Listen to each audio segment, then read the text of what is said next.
Kalau di dalam tanahnya seseorang itu ada benda cagar budaya, maka kewajiban dia untuk memelihara, kan gitu. Karena itu merusak itu gini ya, merusak itu ya salah pelakunya, yang menyuruh ya salah. Salah itu dalam pengertian melanggar undang-undang. Kalau ditarik lagi nih, yang melakukan pembiaran juga salah, ya kan? Yang menghalang-halangi upaya perawatan juga salah. Bahaya, makanya orang kadang suka menyepelekan karena nggak paham undang-undangnya. Orang kalau paham undang-undangnya, orang akan sangat berhati-hati melakukan atau tidak melakukan sesuatu. Melakukan perusakan salah, tidak melakukan itu dalam arti tidak melakukan pemeliharaan benda cagar itu juga salah. Salam sehat selamat dunia akhirat. 1 jam saja biar paham. Assalamualaikum warahmatullahi wabarakatuh. Kita ketemu lagi di podcast Muhammad Toha Official. Sekarang kita bersama Kanjeng Pangeran Haryo Wirobumi. Saya ngejanya salah apa benar nanti biar dibenarkan beliau sendiri. Kalau saya biasanya ngundangnya Mas Edi karena lebih akrab. Beliau kan juga orangnya egalitarian dan tidak egalitarian, semanak, ramah begitu. Kapan di WA alhamdulillah diterima juga. Beliau adalah suami dari Gus Timung yang tadi sudah kita bincang-bincang sama beliau, atau GKR Wandansari, Gusti Kanjeng Raden Wandansari. Beliau adalah suaminya Kanjeng Pangeran Haryo Wirobumi. Nah, kaitannya dengan matur nuwun dulu. Matur nuwun. Sama-sama, terima kasih Kanjeng Wirobumi. Kanjeng Mas Edi, Kanjeng Wirobumi matur nuwun telah diterima di dalam sini. Intinya sebenarnya pengen penjelasan pihak keraton supaya bisa dimengerti oleh masyarakat tentang aset-aset keraton yang kemarin sempat ramai di Kartosuro ini. Nah, itu kemarin Mas Edi sudah ke sana. Saya juga sudah ke sana kemarinnya ya Mas. Kemarinnya aslinya Bupati juga aslinya itu utara rumah saya. Jadi utara rumah saya, jadi saya ketika ngeluh jodoh, ya Allah, saya sempat nerbes di sana lah, kok kayak band tiap hari tak lewat dibongkar gini loh, keindahannya hilang gitu. Terus seperti itu pihak keraton. Ya, mengulang apa yang saya sampaikan di media yang lain juga, bahwa ini sungguh kejadian yang menyedihkan ya. Tetapi tentu kita tidak cukup hanya sedih kan. Kalau saya justru melihat ini menjadi semacam entry point untuk kita masuk kepada substansi masalah satu sisi pelestarian terhadap benda-benda cagar budaya, tetapi tantangan yang lebih dalam dari itu sebetulnya tidak hanya bagaimana kita melestarikan, tapi juga merawatnya begitu. Dan yang lebih jauh lagi, kalau itu kan dead monument ya. Yang sebenarnya jauh lebih urgent itu kita memelihara living monument. Tidak hanya Surakarta, tapi seluruh Nusantara. Karena saya satu sisi di sini menjabat tugas menjadi salah satu tim hukum. Sisi lain, tapi saya juga mendapatkan amanah dari raja-raja seluruh Nusantara untuk menjadi ketua Majelis Adat Kerajaan Nusantara, sehingga Ketua Majelis Adat seluruh Kerajaan Nusantara. Ketua Majelis Adat Kerajaan Nusantara. Yang se-Indonesia ya Mas Edi? Seluruh Indonesia. Kemudian yang di sini Ketua Eksekutif Lembaga Hukum Keraton Surakarta. Termasuk juga Pak Sedi itu ketua PSHT. Ya, khusus itu keraton. Juga, ya, cabang khusus keraton. Tapi saya juga salah satu pembina di pusat. Pembina di pusat Medion itu ya. Ya. Gitu. Jadi banyak banget ini. Ya, saya juga ketua istilahnya kalau di kantor Pangarso Paguyuban Kawula Keraton Surakarta. Pangarso Paguyuban Kawula Keraton Surakarta. Itu ada di mana-mana, di Jawa Timur, di Jawa Tengah, ada di luar Jawa juga. Ini strukturnya kayak partai. Jadi di bawah ketua umum ini ada ketua tingkat kabupaten, ada ketua tingkat kecamatan, ada tingkat desa gitu. Karena struktur ini sebenarnya yang diikuti oleh partai-partai, karena kita berdiri tahun 1923.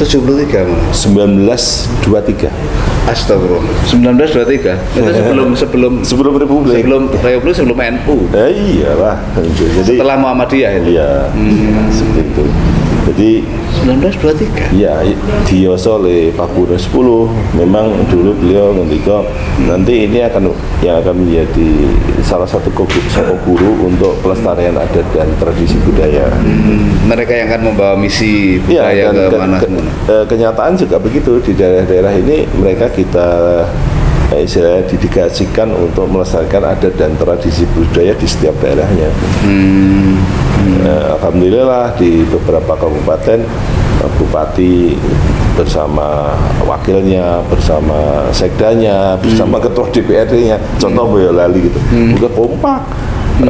Kemudian di Kebumen juga begitu kompak, di Ponorogo begitu kompak, kemarin di Jepara, nanti insya Allah di Demak, begitu. Jadi MOU-nya sama mereka gimana itu?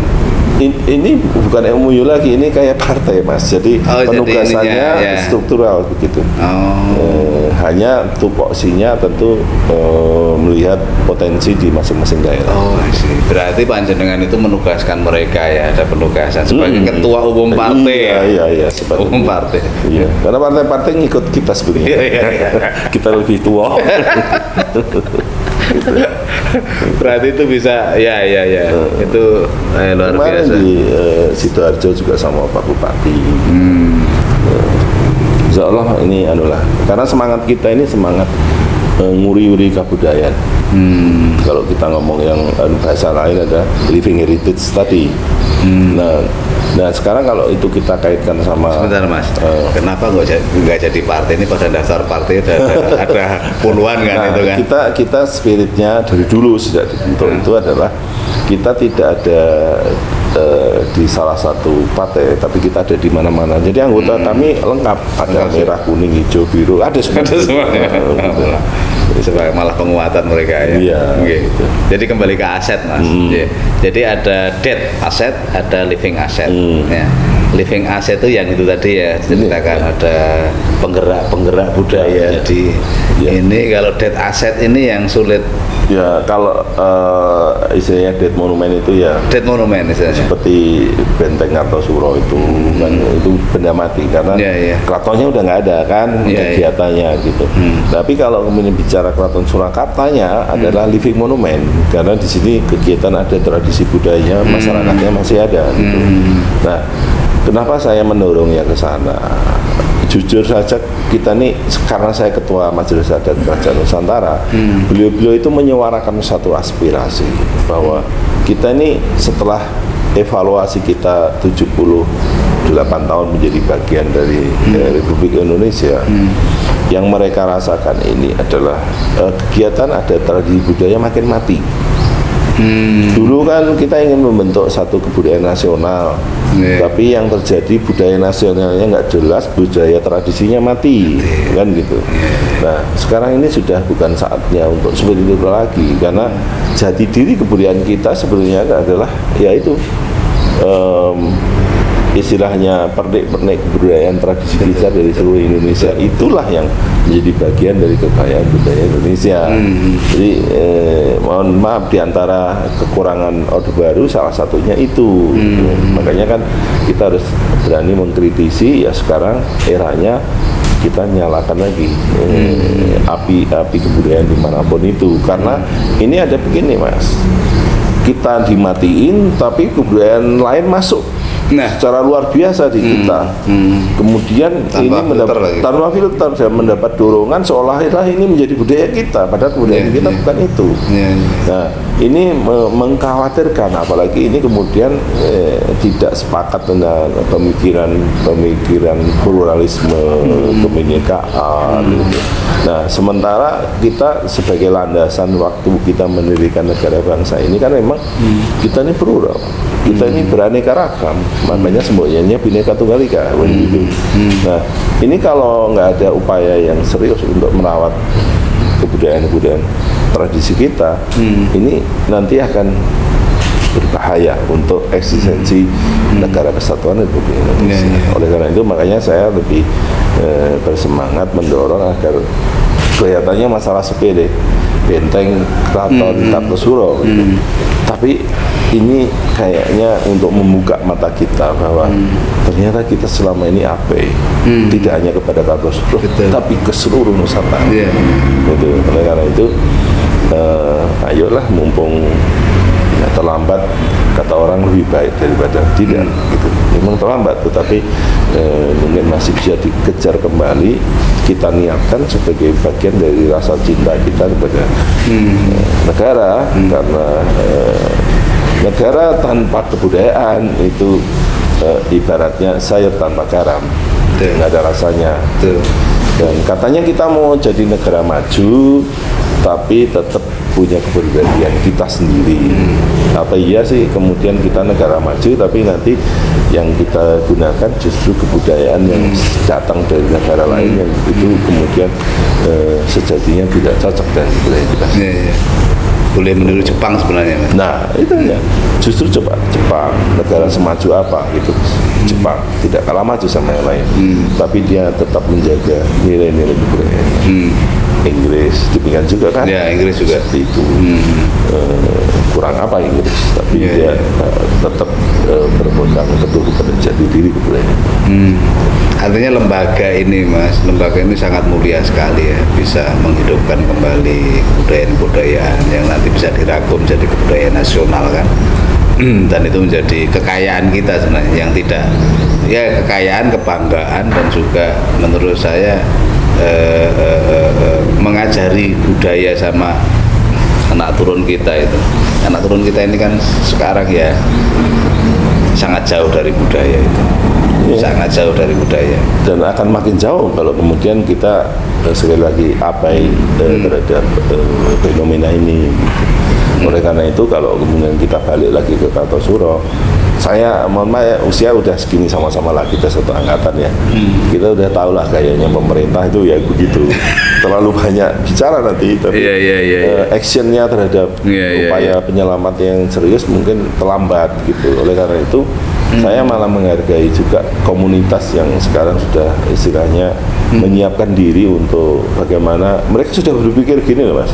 Oke, upaya hukum silahkan jalan, tetapi kemudian setelah itu mau apa gitu.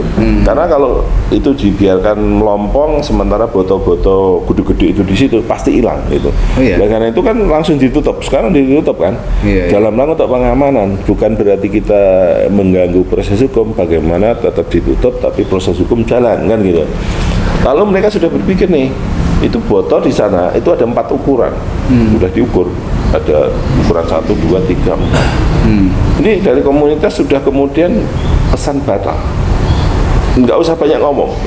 Wah, saya salut juga, sudah pesan batal 4 ukuran ini, karena mereka sudah berpikir. Komunitas apa yang kemarin ini macam-macam di situ itu menyatu. Sekarang ini kan tindakan itu kemudian menyatukan gerakan cinta budaya. Gerakan cinta budaya, saya pengen nyumbang itu gerakan cinta budaya. Nah, itu ini udah pesan batal, karena nanti begitu proses hukumnya udah jalan, lapangan sudah tidak, istilahnya tidak dibutuhkan lagi, mereka sudah juga saya kasih arahan langsung membuat langkah bersama BPJB, saya bilang, karena memang mereka yang ahli.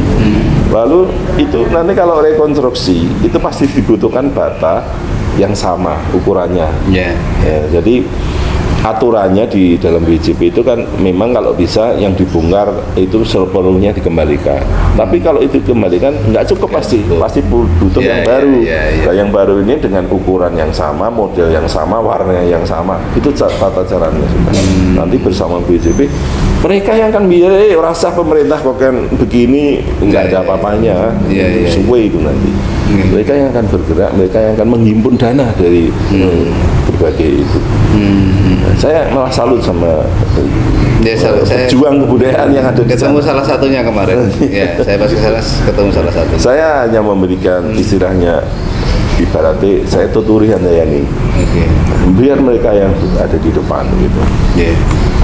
Jadi dengan ada peristiwa itu menjadi starting point untuk pergerakan pelestarian budaya atau penjagaan aset-aset keraton, mestinya begitu ya Mas ya. Dari Kartosuro nanti akan ke Surakarta dan akan ke seluruh Nusantara. Seperti itu. Oke, jadi itu menjadi starting point. Yang kedua, tentunya itu kan kejadian pasti ada dampak hukumnya, dampak sosialnya, dampak budaya. Dampak budaya itu tadi sudah disampaikan oleh Mas Edi, ada komunitas yang membangun lagi. Insya Allah nanti bisa kembali lagi setidaknya seperti itu. Kemudian yang langkah hukumnya gimana? Nah, ini kan kalau saya mengikuti berbagai diskusi yang berkembang terkait sama itu, kalau coba kalian cermati, itu kan pemilik itu merasa bahwa batas tanahnya dia itu di luar tembok, ini di pinggir jalan, sehingga dia menganggap bahwa tembok itu bagian dari miliknya dia. Jadi patok itu di luar tembok. Jadi ada patok itu. Batas tanah yang ada di sertifikatnya dia itu loh. Itu di situ. Berarti ini sederhana pemikiran kita. Berarti dulu saat mengukur, waktu proses pengukuran permohonan hak tanahnya, ini yang salah di situ. Terlepas kalau kemudian mau diurai lagi, ini kok iso muncul sendiri bagaimana? Itu kan itu tanda tanya yang kedua. Tapi menurut saya setidaknya minimal nanti kalau ada proses, ini kan teman-teman itu juga menyiapkan proses hukum gitu. Tidak hanya proses hukum terhadap pelanggaran perusakannya, tetapi juga bagaimana masalah sertifikatnya. Saya sih sederhananya setidaknya mestinya patoknya ini dipindah ke dalam, sehingga fungsi tembok ini tetap bukan bagian dari milik dia. Betul. Walaupun Pak Dirjen kan kita dengarkan begini, kalau di dalam tanahnya seseorang itu ada benda cagar budaya, maka kewajiban dia untuk memeliharakan gitu. Karena itu merusak itu gini ya, merusak itu ya salah pelakunya, yang menyuruh ya salah. Salah itu dalam pengertian melanggar undang-undang. Kalau ditarik lagi nih, yang melakukan pembiaran juga salah, ya kan? Yang menghalang-halangi upaya perawatan juga salah. Bahaya, makanya orang kadang suka menyepelekan karena nggak paham undang-undangnya. Orang kalau paham undang-undangnya, orang akan sangat berhati-hati melakukan atau tidak melakukan sesuatu. Melakukan perusakan salah, tidak melakukan itu dalam arti tidak melakukan pemeliharaan benda cagar, itu juga salah. Penghalang-halangi apalagi salah juga. Gitu. Jadi jangan main-main. Mohon maaf ya karena demen jenengan jurusnya sastra aku hukum gitu. Nah, saya jadi wong hukum tuh mikirnya ngono kuwi. Jadi ya saya terpaksa harus ngomong begitu. Ya memang Indonesia kan berdasarkan negara hukum. Jadi sehari ini begitu. Ya ada yang dihukum, ada yang tidak gitu. Ya sebagai orang hukum saya harus ngomong sehari ini ngono. Gitu. Karena saya juga melihat bahwa praktek-praktek yang kemudian tidak sejalan dengan kondisi hukum. Jangan misalnya anggota DPR enggak kan ini debat politik apa hukum gitu. Yang kayak politik itu hukum, yang hukum itu politik. Telur sama ayam itu, telur sama ayam. Jadi hukumnya tetap berjalan ya. Harus dijalani. Nah itu kan ada tembok Keraton Kartosuro. Saya yang masani tembok, bukan bekas tembok, bukan bekas keraton. Tembok Keraton Kartosuro ada 2 nih Mas. Ada yang di dalam. Itu yang sekitar berapa 500-an. Ya, 300 ya sama lah seperti di sini kan ada tembok dalam pertama, kedua, ketiga itu dalam sana ada pertama dan kedua. Itu kan yang kedua yang di ini ya. Iya, itu kedua. Dan di dalam tembok yang kedua ini kan banyak tembok yang sudah hancur juga, artinya sudah. Iya. Itu kan sampai rumah saya itu pojokannya itu. Tapi saya di luar tembok. Dan saya nggak menghancurkan dulu. Sudah hancur saya. Sudah nggak ada. Nah, itu wilayah itu sebenarnya asetnya siapa yang di dalam tembok ini? Ya begini, kalau kita istilahnya mengacu kepada hukum yang berlaku di keraton, bekas Keraton Pajang pun Surakarta, bekas Keraton Kartosuro juga Surakarta. Gitu. Nah, memang di sana ini kemudian ya ini saya rasa terjadi dimanapun. Kalau bicara Surakarta kan bukan berarti itu pasti Gustimo atau saya seperti karena harus dipahami di sana ini peninggalan yang sudah umurnya 340 tahun. Saya sama Gusti ini umurnya kan sekitar 60 sekian tahun kan. Kalau kemudian ikut cawe-cawe urusan keraton ya belum lama, mungkin baru 40 tahun, sama seperti saya baru sekitar 40 tahun. Tapi proses yang terjadi di sana di Kartosuro ini adalah proses yang sudah terjadi jauh sebelum itu. Ya memang diperlukan semua itu lebih dari 40 tahun. Ya, tapi juga tidak semua. Karena mohon maaf saya harus mengatakan, saya menduga, mudah-mudahan dugaan saya salah. Ada juga proses yang dulu kan itu mau dibebasin. Mau dibebasin dalam arti pemerintah Kabupaten Sukoharjo ini ingin menjadikan itu menjadi semacam kawasan khusus bekas Keraton Kartosuro, lalu dikembangkan menjadi objek wisata dan kebudayaan gitu. Nah, biasanya kalau menuju ke situ itu kemudian pembebasan. Mudah-mudahan saya salah, karena ada juga sertifikat-sertifikat yang muncul pasca itu, sehingga kalau sudonnya itu kemungkinan ada juga dulu itu berharap dapat pesangon, tukar ganti rugi. Tapi karena prosesnya nggak berjalan, jadi sertifikat. Tapi memang juga ada yang sudah lama, yang sudah turun-temurun ada itu. Mungkin juga di antara mereka ada juga yang bagian dari kerabat Surakarta sendiri atau Kartosuro pada waktu yang di dalam keraton yang tembok yang kecil itu. Termasuk yang di luar saya menduga itu. Sehingga memang ini perlu bahasanya kebijaksanaan di dalam mensikapi persoalan ini agar kemudian juga tidak melanggar hukum. Itu karena orang di dalam aturan hukum itu kan juga kalau dianggap katakanlah itu membeli, kan ada pembeli yang beretikat baik. Tapi memang ada kemudian juga orang yang dari awal etikatnya tidak baik, ada. Sehingga harus dilakukan semacam verifikasi ini seperti apa dari masing-masing itu kan berbeda-beda, sehingga tidak digeneralisir sing apik dadi melu elek atau sing elek dadi melu apik gitu. Karena bagi saya, walaupun saya orang hukum, saya dibiasakan dari kecil sing salah ya salah, sing yang tidak benar itu tidak benar gitu. Jadi jangan kemudian sing benar jadi salah atau sebaliknya yang salah jadi benar itu. Saya tidak setuju. Jadi aset itu kapan munculnya, sertifikat kapan munculnya kita juga belum tahu semuanya. Tapi tidak sulit untuk tahu. Dia tinggal buka arsip di BPN kan? Betul. Iya kan? Nggak apa-apa BPN kita undang, kita cek semuanya gitu. BPN. Dan nanti misalnya, kenapa itu bisa nggak dimiliki oleh keluarga sertifikat. Nah, makanya itu kan mesti diteliti dulu. Balik lagi, kalau memang mereka yang beritikat baik. Kan ini juga harus kita beri perlindungan toh.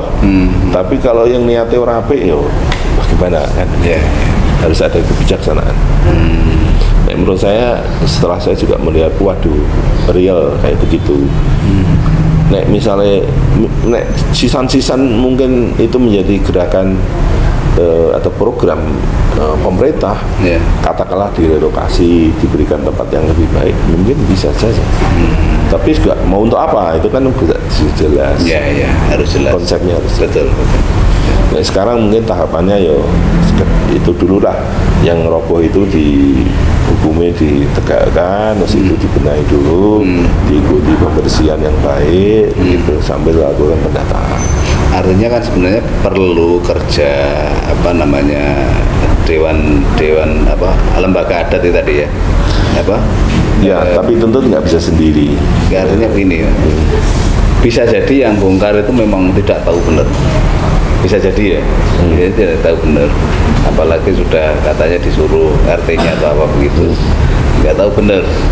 Nah, ini kan jadi poin juga, starting point bahwa aset-aset atau cagar budaya yang sebenarnya dimiliki Keraton Surakarta ini juga harus disosialisasikan. Satu, sosialisasi dengan mungkin gerakan penyampaian kepada masyarakat luas, tapi juga dengan tanda-tanda, misalkan dipatok di cagar budaya. Itu sebenarnya yang tembok di dalam itu kan di depannya kan sudah ada itu cagar budaya itu jelas itu ya. Tapi yang luar memang belum, Dongobat belum itu. Nah, termasuk mungkin aset-aset yang lain, Mas. Yang lain. Ini menjadi hikmah gitu loh. Hikmah. Kalau saya tadi bahkan hikmahnya tidak hanya untuk Kartosuro, tidak hanya untuk Surakarta, bahkan hikmahnya untuk seluruh Indonesia. Karena mereka juga mau mengalami problem-problem yang kurang lebih sama seperti kita. Dan walaupun sebetulnya sudah ada pembicaraan dengan Bapak Presiden di Istana Bogor tentang bagaimana penataan ke depan, tetapi sejak dibicarakan sampai sekarang ini sudah lebih dari 5 tahun juga belum ada sesuatu yang nyata. Kalau kita runut kepada aturan hukumnya, bahkan sebetulnya sudah ada kemajuan gitu. Maksud saya begini, kan sudah ada perubahan, pembaruan tentang undang-undang kehutanan misalnya, undang-undang pertambangan, lalu juga yang lain gitu, termasuk ada perubahan perda di beberapa daerah adalah. Maksud saya misalnya kaitan sama kehutanan, kalau itu ternyata hutan adat, sementara selama ini di situ ada HTI atau HGU, aturannya kan sudah keluar tuh, sehabisnya HTI atau HGU itu kembalinya ke si pemilik. Iya, ke pemangku adatnya. Tidak lagi. Dan itu banyak masyarakat kepunyaan masyarakat adat. Iya, banyak. Demikian juga pertambangan. Tapi sisi lain, dari sisi institusinya kerajaan-kerajaan itu banyak yang tidak berdaya. Makanya kalau Gusti tadi sempat menjelaskan tentang Yogyakarta, di mana penetapan sebagai subjek hukum itu menyatu di dalam undang-undang Kesima Jogja, artinya melalui proses politik melalui lembaga DPR. Kalau Solo ini tidak sengaja itu melalui proses hukum yang sebetulnya tidak didesain untuk itu gitu. Ini menurut saya ini karena bimbingan Tuhan, lalu restunya para leluhur, kemudian menjadi subjek hukum yang ditetapkan melalui proses hukum, bukan proses politik gitu. Itu jadi kalau saya aku sekolahku ngomongnya jenengan orang pinter ya biasa-biasa saja saya ini. Kalau masih di pinter. Hanya karena mungkin saya prihatinnya mungkin ya disayangi Gusti Allah dibimbing-bimbing itu cah bodoh mungkin gitu. Boten. Jadi memang peristiwa ini ada hikmahnya, pembobolan atau pembongkaran benteng Keraton Kartosuro ini ada hikmahnya. Jadi menurut Mas Edi hikmahnya banyak sekali, bagaimana nanti bisa sosialisasi, bisa perawatan, bisa masyarakat tahu hukum, dan ada para peduli budaya yang jadi bersatu berkumpul untuk memperbaiki itu. Nah, aset-aset keraton yang lain yang sebenarnya masih idel itu Mas, juga sebenarnya idel itu bisa dimanfaatkan, atau ada aset-aset yang sebenarnya sudah termanfaatkan oleh pihak lain. Itu gimana cara menanganinya? Ya, sekarang gini, kita harus maklum ya, maklum dalam pengertian tadi Gusti di depan menjelaskan bahwa setelah kemudian bergabung mendirikan negara, lalu posisi keistimewaan itu hanya berjalan 9 bulan.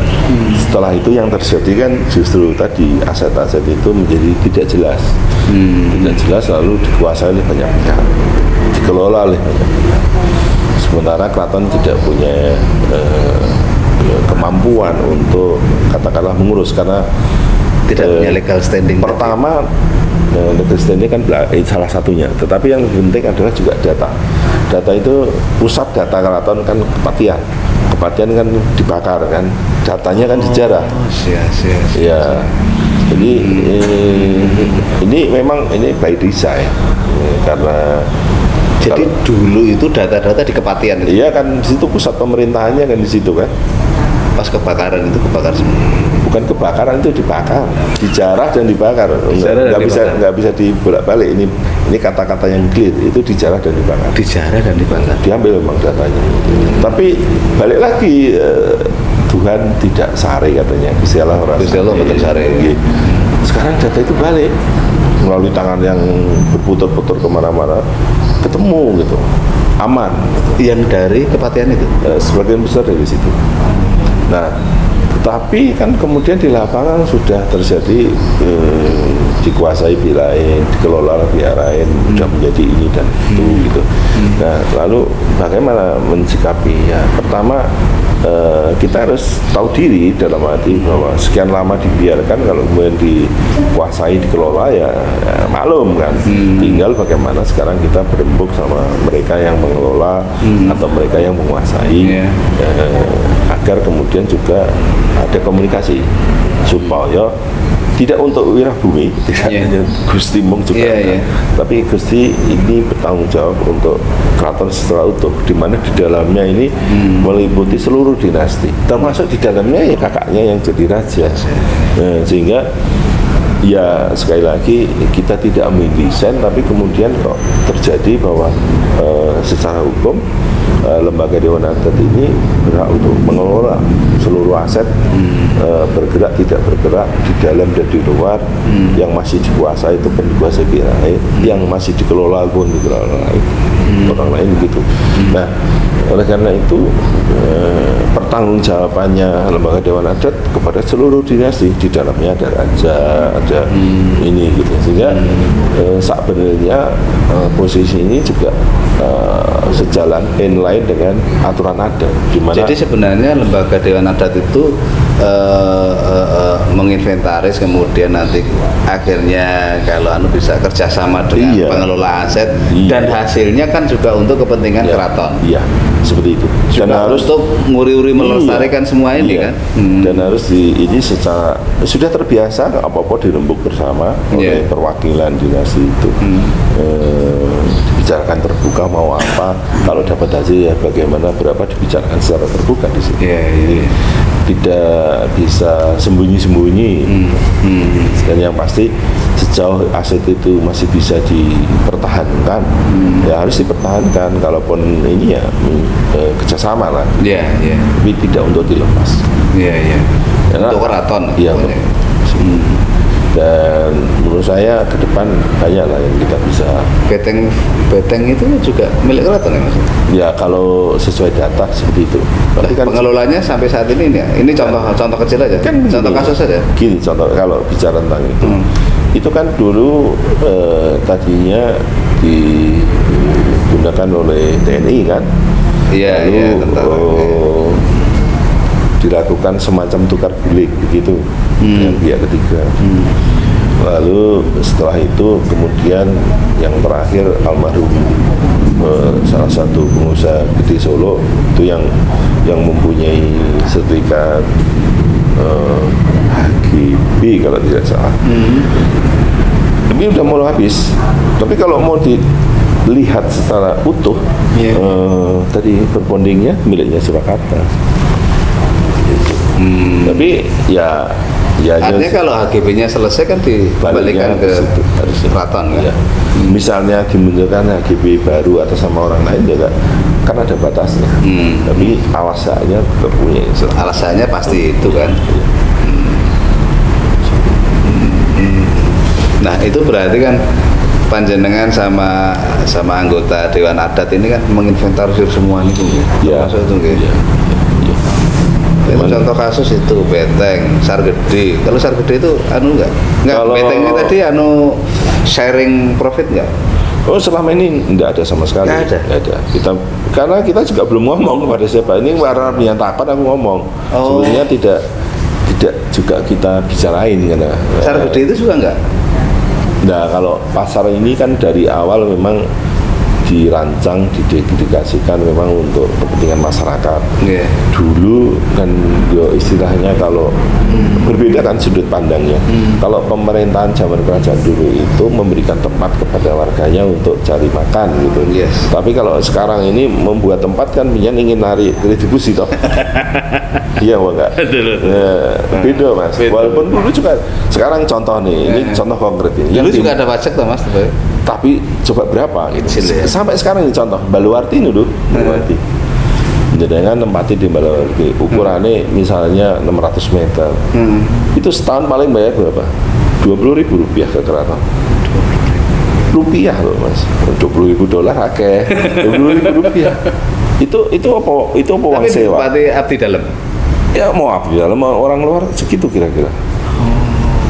Tinggi-tingginya 50.000. Itu 20 tahun nggak bayar. Kadang-kadang 20 tahun. Maksud saya kan sangat berbeda toh keraton sama bukan keraton. Padahal itu miliknya orang biasa di situ nyewa 600 meter ya setahun minimal 6 juta 7 juta lah. Betul. Kita 50.000 kan. Jadi memang beda, keraton itu beda gitu. Jadi yang Sargede memang belum ada juga. Yang sekarang itu enggak ada, kita enggak minta. Sekarang era baru nih di Sono Selo, kabupaten membuat Simpang Selo. Di situ ada kios. Kios itu kalau kita sewakan keluar, ya keluar. 1 tahun kira-kira 3 juta sampai 4 juta. Jumlahnya puluhan kios. Tapi karena yang manggoni itu adalah abdi kita, berapa bayarnya? 250.000. Ya seneng mereka. Tapi keraton ini seneng membuat orang seneng gitu loh. Bedanya ngono iki. Nggih.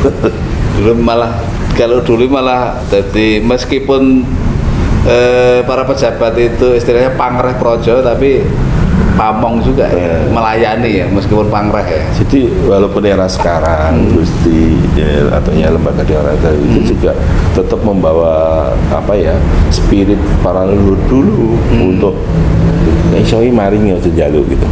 Itu pun orang sakit bukan kita lah kowe piye to ikhlasmu piro suwe bae. Kita ngono lho pacarane. Gitu. Iya, orang terus ini kamu bayar segini. Dan itu enggak usah pakai MOU ya. Tulis sendiri. Terus termasuk SMK di sana SMK pakai tanah keraton kira-kira kalau hampir 1 hektar di Cepogo, Selo. Di Selo. Itu yang ngono. Lah anu kados pundi ya untuk kewajiban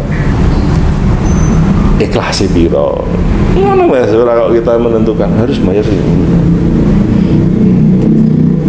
Era sekarang harus ditonton keratone ngecat wae iso. Tapi sikap kita kepada masyarakat ngono kuwi.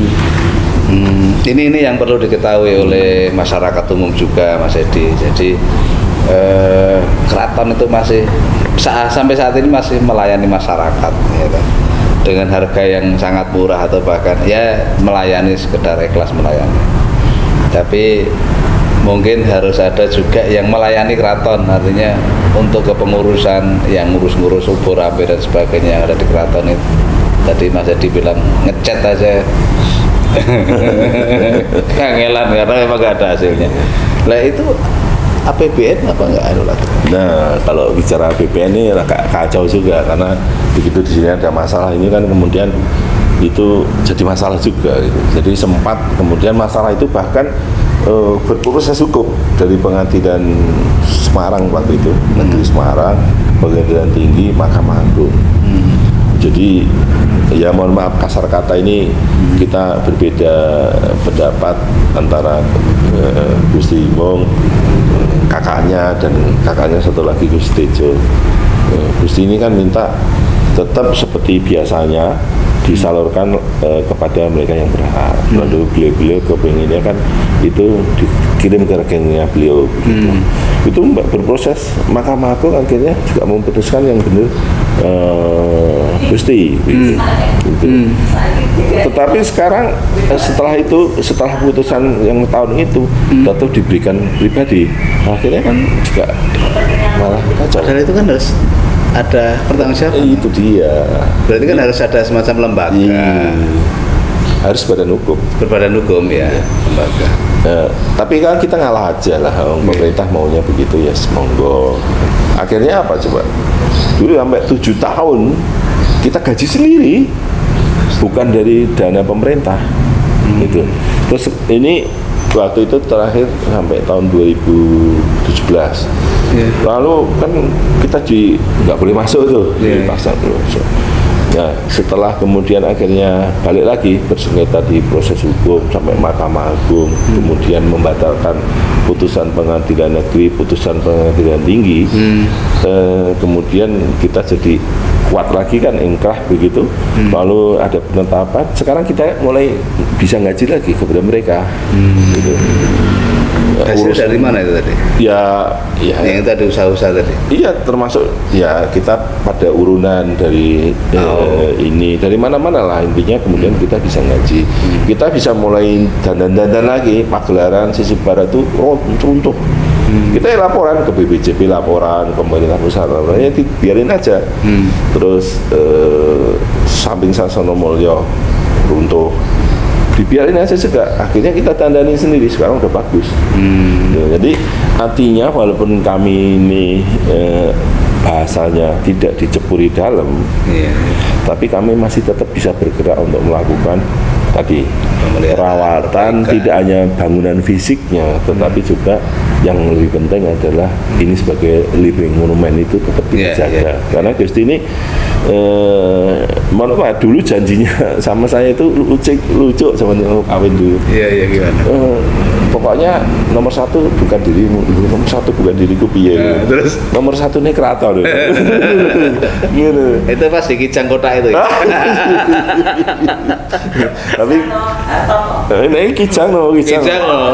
Saya terkepuh Kijang Mbak. Tapi gara-gara Kijang Kotak, Mas Tohan jadi beranak pinak. Iya. Itu berkahnya tuh. Berkahnya. Barokahnya Mbak Mung. Luar biasa. Barokahnya Mbak Mung tindak griya kula gubuk kula Kartosuro niku ya Allah. Ibu kula sing cerita ya Allah. Kanjeng Ratu wis rene. Oh cerita terputih-putih ya Allah. Kebanggaan luar biasa dulu. Teater Mas Edi itu dulu. Jadi unik lah. Kalau kami pokoknya saya meyakini ya dimanapun itu sejauh niat kita baik. Oh iya. Lalu niat baik itu kita. Tapi mulia ini Mas, bukan hanya baik mulia. Ya, itu bahasanya saya nggak berani menggunakan kata mulia tidak semua orang. Niat kita baik, lalu niat itu kita jalankan juga dengan baik. Lalu yang terakhir ini kita mohonkan sama Tuhan juga untuk kita selalu dibimbing gitu. Nyatanya mohon maaf ya, digempur dengan segala macam, bukannya mati, insya Allah tambah berkembang gitu. Bukan karena saya sama Gusti hebat, yang hebat itu yang kita sembunyi itu loh. Luar biasa. Ya mestinya kan anunya apa namanya para leluhur juga ya, apa namanya karomahnya para leluhur juga. Leluhur itu juga Ya. raja-raja yang dulu keturunan Sultan Agung. Ya, karena saya punya pengalaman yang tidak terlupakan gitu.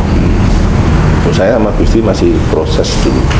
Waktu Gusti dicap sebagai Putri Mbalelo dulu kan. Putri Mbalelo ya. Itu kan melawan bapaknya, melawan seluruh keluarganya, Ya, ya. melawan wali kota, melawan gubernur, melawan para menteri, melawan Pak Harto zaman itu. Bayangin gitu. Wis, ikan ya loh. Terus gimana nih? Gitu. Karena kita- Menangnya kok ngendi gitu. Menangnya kok ngendi? Sudah tidak ada jalan lain.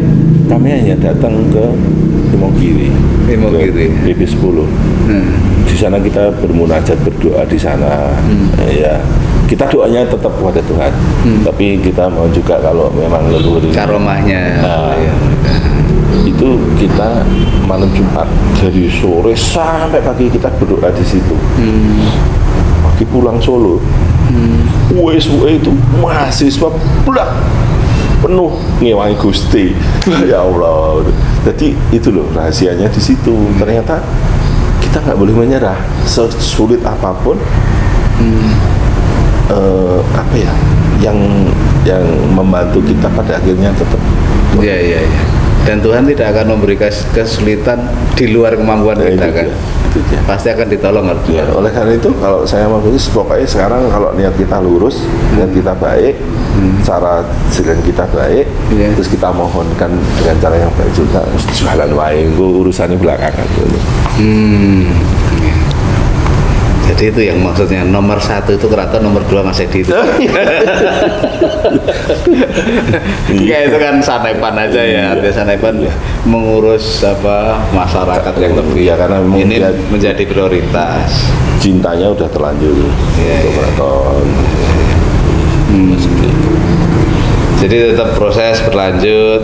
Iya, alhamdulillah ada hikmahnya para budayawan atau pangreksa budaya atau cagar budaya ini bisa bersatu, berkumpul begitu.